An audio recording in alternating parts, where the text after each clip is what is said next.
working a little bit more on the lower body. We're gonna go over some key elements of do's and don'ts when it comes to squatting. Sure. Yeah, so again, we talked a lot about when we were upstairs doing our warm up and how important that mobility is of our ankles. And again, like I said, if the ankles are locked up or we can't get them to work right, then the knee's gonna have an issue, the hip. So our foot placement is gonna be really important when we squat here. So one of the things we really wanna talk about is what we call whole foot pressure, okay? So really you're talking about your big toe and your pinky toe all the way to your heel. So it's kind of a triangle. So we wanna make sure that our entire foot is on the floor when we squat. And a lot of times, when we go through our warm-ups and things like that, that's kind of my opportunity to have a bit of a movement screen with new kids that I haven't seen before. Sure. So if I get a kid that, hey, we're gonna do 10 bodyweight squats and they're way up on the balls of their feet, or they have a valgus knee, we can be aware of those things before we start putting weight in their routine. Okay. So with your feet, you're gonna be anywhere from hip width to shoulder width. And this is kind of a big bone of contention for whatever reason, and it's which way do your toes point, okay?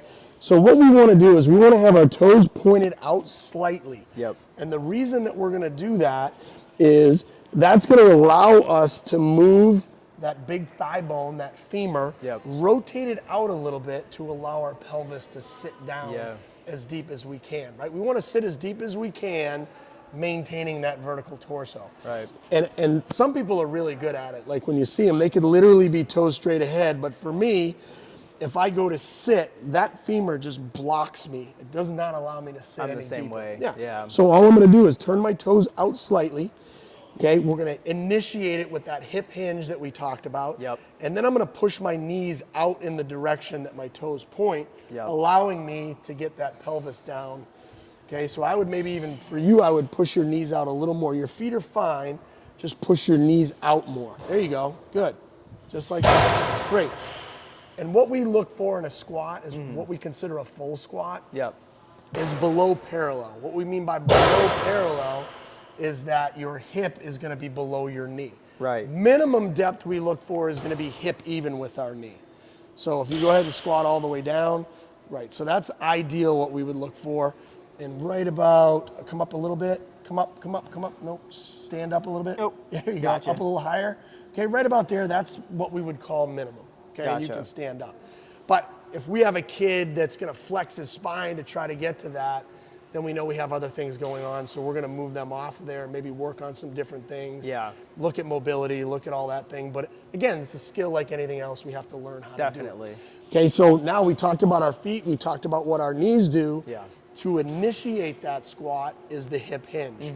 And I think a lot of high school programs, I remember when I went to high school, you know, one of the big coaching cues from your PE teacher or whatever was sit back in a chair, right? Like you're sitting back in a chair, yes and no, okay? So when I initiate with that hip hinge, yes.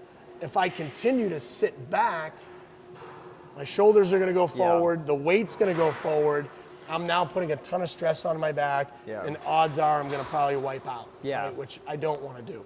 So yes, initiate like I'm sitting in the chair, but then as I go to sit, the hips are actually gonna come forward a little bit like you're trying to sit your butt on your heels. Okay, so the knees are going to move forward, all right? And I'm in that position. The coaching cue we use coming out of that position is head and chest up first. All right, so we want to avoid here and hips first because again, now we're putting that weight forward. Right. So it's got to be here, head, chest up first. That makes sense, yeah. All right. Now we talked a little bit about breathing, and I think this is a great cue for coaches in general or kids helping each other out. So what we want to do is pretend right now that you're standing in a pool. All right, and here's the level of the water. Okay. If I were to say to you, I'll give you $1 million if you can hold your breath for 2 minutes underwater. Yeah. You'd take that challenge, right? Sure. Yeah. Why not? You give it a shot. Okay, so here's the water. If you're getting ready, I say, okay, I got you on the clock, on you. What's the first thing you're gonna do to get ready to go? Take that deep breath. You're gonna take a huge breath, right? You're gonna take a huge breath. You're gonna hold that breath until your head comes back up above the water. Yeah. It's the same thing when we squat. Yeah. Okay. So what I would do is I would get set up. I want to be tight to that barbell. I'm going to step back. I'm going to fill my lungs up with as much air as I can and hold that breath. Again, that Valsalva maneuver, right? Yeah. Supporting my spine. I'm going to hold that breath all the way through until my head comes up above water.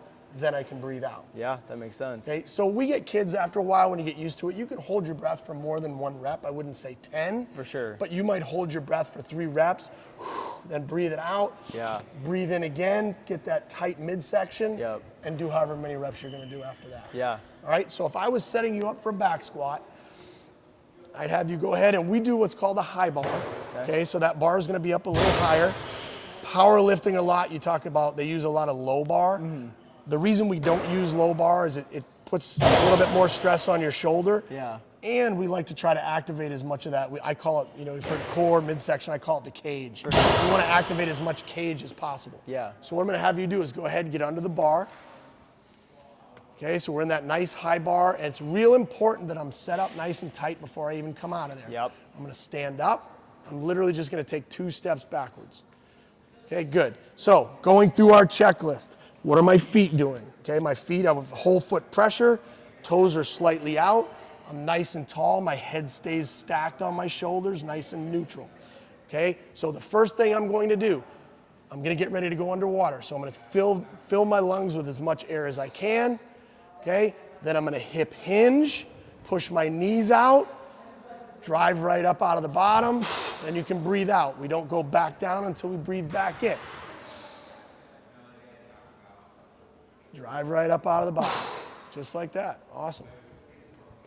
Now, the other thing too, we want to make sure, spotter, my job again is to make sure that you get that sucker all the way back in the rack. Yeah. Okay, but those are try some, not to hook it. Yeah, well, I've had a kid before where, a guy will push this side, Yeah. and I'm like, if you push this side, that side goes that way, Yeah. right? So we don't want to do it that way either. Exactly. But again, I think some real good, so just kind of recap a little bit. Whole foot pressure is important. Yeah. Toes are going to be out a little bit. We're going to initiate, okay, that big deep breath first. Yeah. High bar, okay, big deep breath. Initiate with the hip hinge.